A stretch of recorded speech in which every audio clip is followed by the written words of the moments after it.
What statistically improbable thing happened to you? Story 1. When I was a teenager, I picked up a hitchhiker, and then a few years later, the same guy picked me up when I was walking after I ran out of gas. Never saw him before or after those two occasions. Story 2. Many years ago, I had a terrible day where my then GF broke up with me. Then I did terribly in a final exam for a college class. Then I lost my wallet.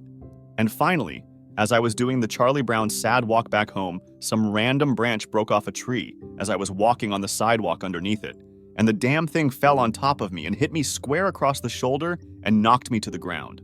I just burst out laughing because it was so ridiculous. Story 3. I was almost murdered in a case of mistaken identity. A guy came chasing after my car on the highway, waving his gun out the window. He eventually got in front of me, blocking my car, and stopped his car and got out. He came right up to my window, pointed the gun right at my head, looked me in the eyes and said, "Sorry, wrong chick," then got back in his car and drove away. I still have no idea who he was or who the right chick was. Story 4. Not an exciting life or death incident, but something rather sweet.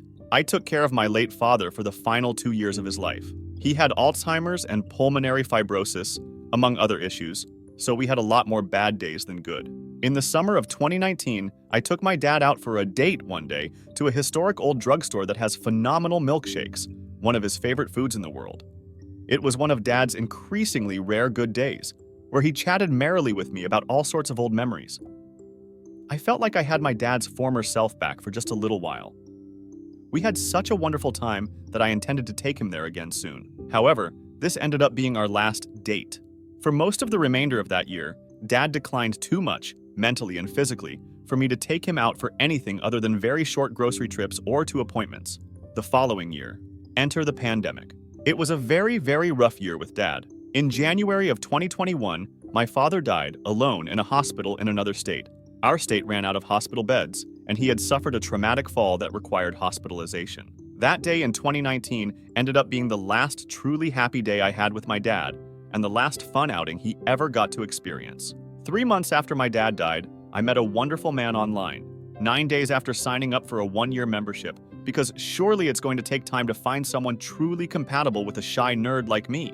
A few months later, we decided to try a first date. He lived 3 hours away, but wanted me to be comfortable, so he volunteered to drive to my town for the date.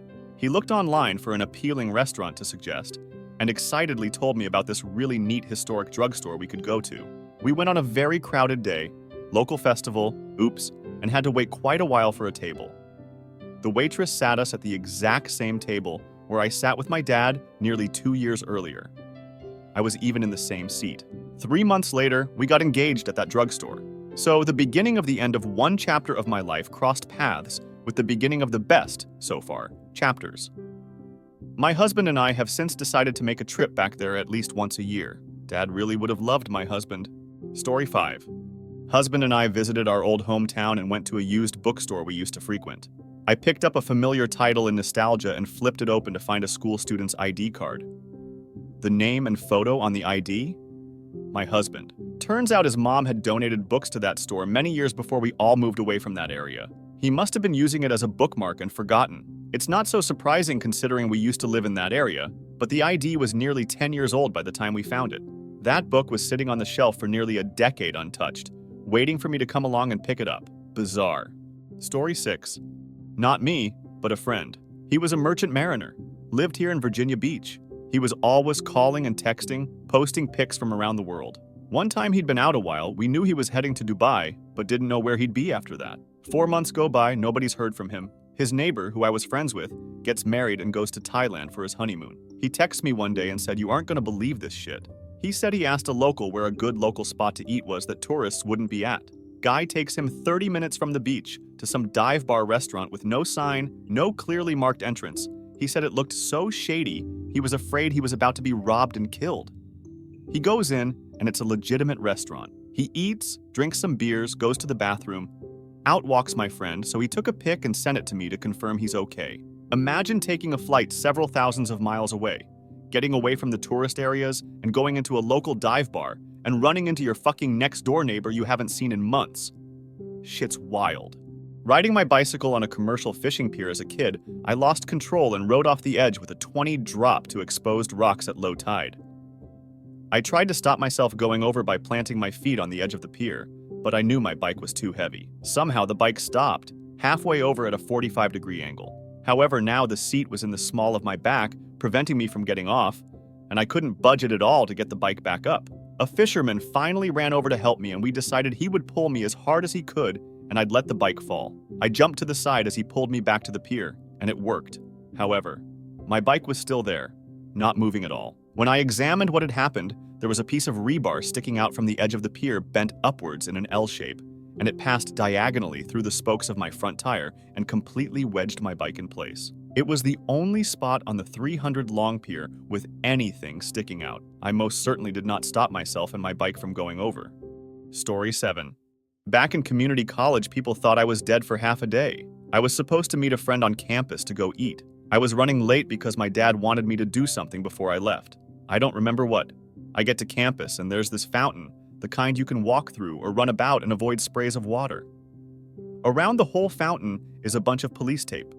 So I kind of think, okay, weird. Then I go to the building where my friends hang out. As I walk in behind one of them, I hear them telling everyone else I killed myself that morning. Turns out that a guy matching my physical description killed himself in the fountain. Between that and what he'd said to someone before doing it, along with my appalling lack of punctuality, everyone thought it was me. I always thought the Mark Twain quote of "the reports of my death are greatly exaggerated" was badass, but I had never thought I'd have the opportunity to use it. Story 8. Not me, but my grandfather. Weeks before his 93rd birthday, he was finishing a day of yard work on his farm. He tripped while getting off the lawnmower, and it rolled on top of him. Blades turned off, luckily. He was pinned under it long enough that he was about to slit his own throat to put himself out of his misery, as opposed to freezing to death overnight beneath a lawnmower. Just before he ended himself, he happened to see a crowbar in the yard that he dropped earlier. It was just in his reach, and he grabbed it. He proceeded to somehow lift the lawnmower off of himself with it, slide himself out from beneath the mower, crawl back onto the mower with broken limbs, ride the mower up to the house, crawl up the stairs, and grab his phone to call my dad. I need a ride to the hospital. I think I hurt myself. ETA. The mower was a riding zero-turn style mower. Worth a Google if you aren't familiar. It rolled on its wheels on top of him as he stepped off of its platform. With gas and the machine combined, it weighed just under 600 pounds. He survived this incident, but unfortunately, it led him down a domino effect of events that led to his death this year. Story 9. My mom gave birth to me after sudden onset of labor at 37 weeks and 6 days gestation. Had a C-section because I was breech, born at 9:48 a.m. I gave birth to my child after sudden onset of labor at 37 weeks and 6 days gestation. Had a C-section because my daughter was breech, born at 9:48 a.m. Seems statistically improbable to me, but maybe not super odd. Thank you for watching this video. Write your comments and don't forget to subscribe.